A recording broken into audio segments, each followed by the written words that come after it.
اعوذ باللہ من الشیطان الرجیم بسم اللہ الرحمن الرحیم۔ اللہ کے نبی صلی اللہ علیہ وسلم کی یہ مشہور حدیث آپ تک ضرور پہنچی ہوگی اور آپ نے اسے بار بار سنا بھی ہوگا۔ یہود اور نصرانی 72 فرقوں میں تقسیم ہوئے اور ہماری امت 73 فرقوں میں تقسیم ہوگی۔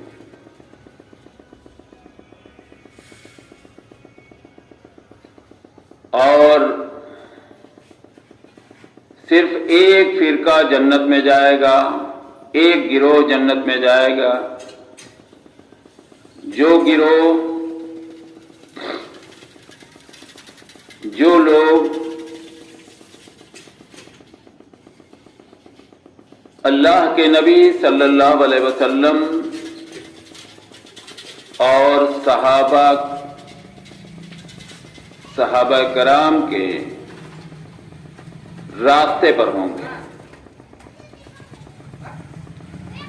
وہاں کسی فرقے کا نام نہیں لیا گیا ہے، جبکہ عام طور پر اس حدیث کو توڑ مروڑ کر پیش کیا جاتا ہے اور وہاں لفظ ڈال دیا گیا ہے سنی فرقہ،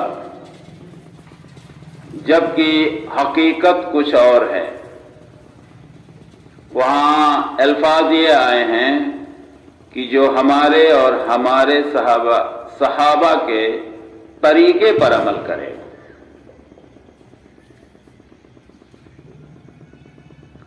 ظاہر سی بات ہے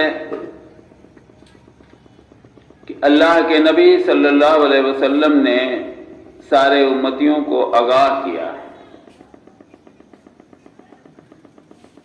کہ تمہارے اندر ایسا بگاڑ پیدا ہوگا، تم فرقوں میں اس طرح سے تقسیم ہو جاؤ گے جس طرح سے یہود و نصرانیوں نے اپنے پیغمبروں کے ساتھ غلو کیا، ان کو بڑھا چڑھا کر پیش کیا، اور یہاں تک بڑھا چڑھا کر پیش کیا کہ نعوذ باللہ اللہ تبارک تعالیٰ کا بیٹا تصور کرنے لگا عیسیٰ علیہ السلام کو۔ اگر آپ یہی سوال جیسے ہم لوگوں پہ ایک گروہ الزام لگاتی ہے کہ یہ گستاخ رسول ہیں، یہ نبی صلی اللہ علیہ وسلم کو نہیں مانتے ہیں، یہ کافر سے بدتر ہیں، نہ جانے کون کون سے لقب استعمال کیے جاتے ہیں اپنے علاوہ دوسروں کے لیے۔ ایک مثال سے اسے سمجھنے کی کوشش کریں۔ اگر آپ کسی نصرانی سے، عیسیٰ علیہ السلام کی قوم سے، امتیوں سے آپ یہ پوچھیں کہ کیا مسلمان عیسیٰ علیہ السلام کو مانتا ہے؟ ان کا جواب ہوگا کہ نہیں، مسلمان عیسیٰ علیہ السلام کو نہیں مانتا۔ لیکن کیا یہ ان کا جواب صحیح ہے؟ ہم آپ کہیں گے قطعی نہیں۔ سوال اٹھتا ہے کیوں نہیں؟ جواب اس کا یہ ہے کہ جس طرح سے نصرانی عیسیٰ علیہ السلام کو مانتے ہیں، ہم اس طرح سے عیسیٰ علیہ السلام کو نہیں مانتے۔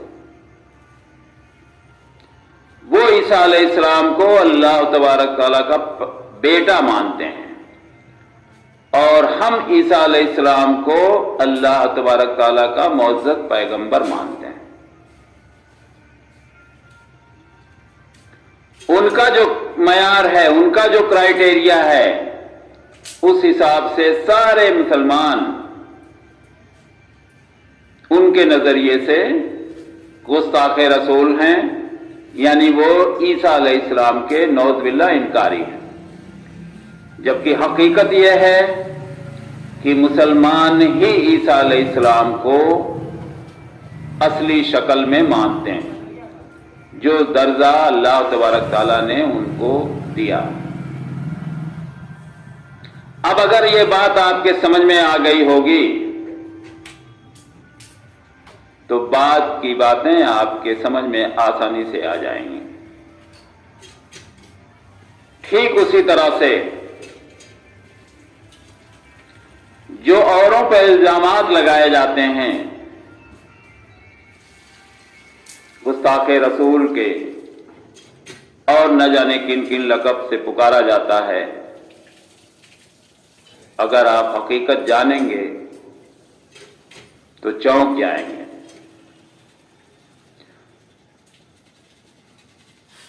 مثال کے طور پر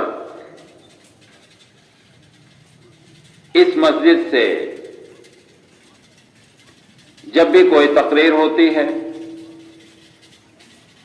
جب بھی کوئی دین کی باتیں بتائی جاتی ہیں، بشر ہونے کی وجہ سے غلطی کے امکانات سب سے ہیں، اس سے کوئی انکار نہیں کرتا، لیکن کبھی بھی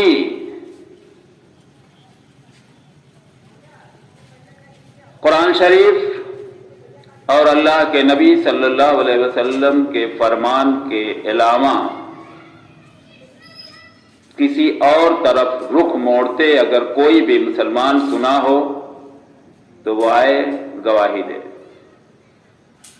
آئے ہم لوگوں کی گریباں پکڑے اور پوچھے۔ انشاءاللہ تعالی جو قرآن میں فرمان ہے، جو نبی صلی اللہ علیہ وسلم کا اعلان ہے، اسی طریقے پر، اسی منہج پہ آپ کو بار بار دعوت دی جا رہی ہے۔ اب یہ آپ پر منحصر کرتا ہے کہ آپ سدھرنا چاہتے ہیں یا نہیں۔ سب کو آزادی ہے، سب اس معاملے میں فری ہے، کسی پر کسی بھی طرح کی کوئی بندش نہیں ہے۔ لیکن ایک چیز یاد رکھیے گا کہ حشر کے میدان میں آپ سبھی لوگ یہ کہنے کے حقدار نہیں رہیں گے کہ حق بات ہم کو کسی نے بتائی نہیں۔ اس سے تو انشاءاللہ تعالی ہم لوگ بری ہو جائیں گے، اس لیے کہ اللہ تبارک تعالیٰ کے ہر پل کی خبر رکھنے کی کیفیت معلوم ہے، پل پل کی، یہاں تک کہ کسی کے دل میں ذرہ برابر جو خیال اٹھتا ہے اس کی بھی خبر اللہ تبارک تعالیٰ کو ہے، عالم الغیب۔ ایسے میں اگر اللہ تبارک تعالیٰ نے پوچھ لیا کہ جب حق آپ تک پہنچا، تم تک پہنچا، تو تم نے اس کا کیا جواب دیا؟ اس وقت آپ جن کی بھی نمائندگی کر رہے ہوں اللہ کے نبی صلی اللہ علیہ وسلم کو چھوڑ کر، ایک بھی ذرہ برابر آپ کی مدد نہیں کر پائیں گے۔ یہ کھلا ہوا اعلان ہے قرآن کا۔